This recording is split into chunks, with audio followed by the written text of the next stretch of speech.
Hello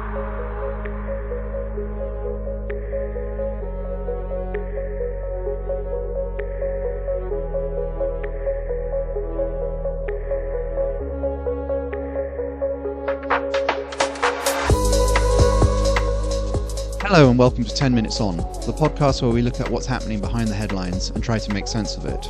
My name is Guy Burton. I'm the creator and host of the podcast. My background is in politics and international relations.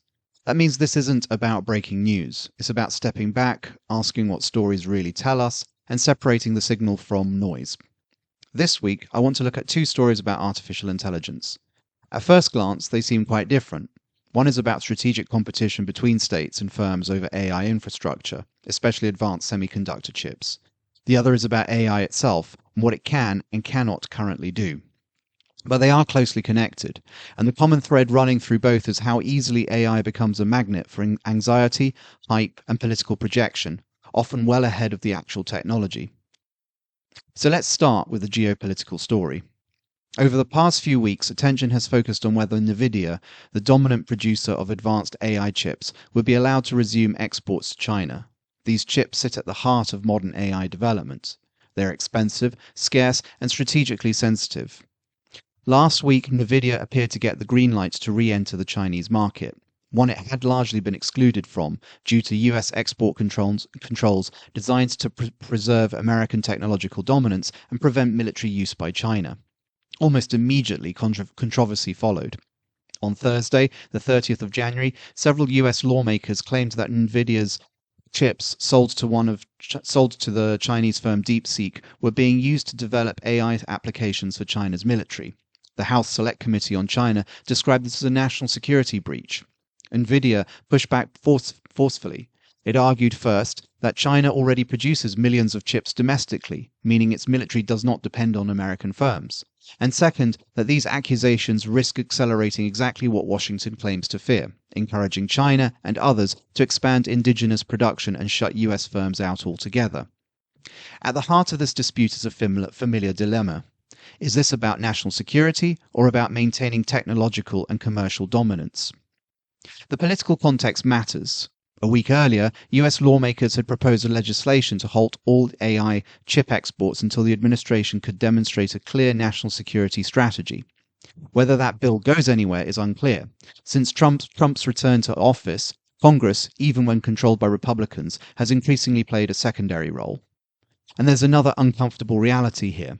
NVIDIA cannot actually know how many specific chips is being used once it enters China. Claims of certainty about military applications are, at best, speculative. Under the current arrangement, approved on the 13th of January, exports are allowed under strict conditions: third-party inspections, limits on sales relative to US customers, and a 25% surcharge collected by the US government. That alone tells you how blurred the line has become between security policy and revenue extraction. China, meanwhile, has its own calculations. In mid-January, Beijing temporarily blocked imports of NVIDIA's H200 chips, the second most powerful available. At the time, explanations ranged from encouraging domestic production to fears of hidden monitoring components to simple bargaining leverage over tariffs and inspections. For Chinese firms, the choice has been stark: pay more on black markets for advanced chips or rely on slower domestic alternatives.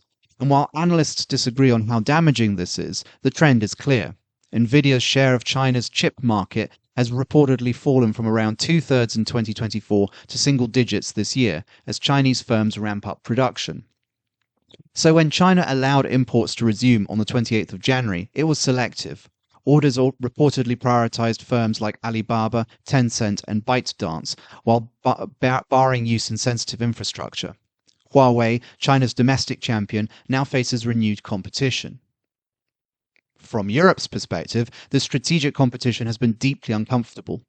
Europe is a distant third in AI infrastructure. It relies heavily on American chips, many of which are produced in Taiwan by TSMC, using Dutch firm ASML's machinery. These machines, in turn, depend on rare earths, many of which are controlled by China. So Europe is squeezed from all sides. And ASML has faced US pressure, Dutch export bans since 2023, and allegations, which have been denied, of supplying Chinese firms with military links. Its CEO, Christophe Fouquet, last week made a blunt point that Europe cannot achieve full AI sovereignty. There will always be dependencies. The choice is how to manage them. And that brings us to the broader lessons of this first story. What we're seeing is not a clean technological race, but a messy political economy, where states fear losing control, firms fear losing markets, and everyone invokes AI as an existential justification. And this brings me to the second story. While governments and companies argue over chips, something else has been unfolding inside the AI ecosystem itself.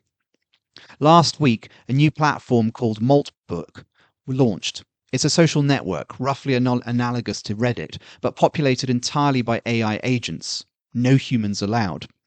By Monday morning, it claimed around 1.5 million users, or rather 1.5 million bots, posting, replying, and reacting to one another. Predictably, some responses were sensational. One crypto entrepreneur declared that we had entered the technological singularity, a moment when machines surpass human intelligence. And Elon Musk replied the same. But here's the thing, that's not what Maltbook is. The agents on Maltbook are personal AI assistants. They operate within narrow tasks and predefined boundaries. Conversations range from earnest and philosophical to absurd and chaotic. In other words, much like human social media.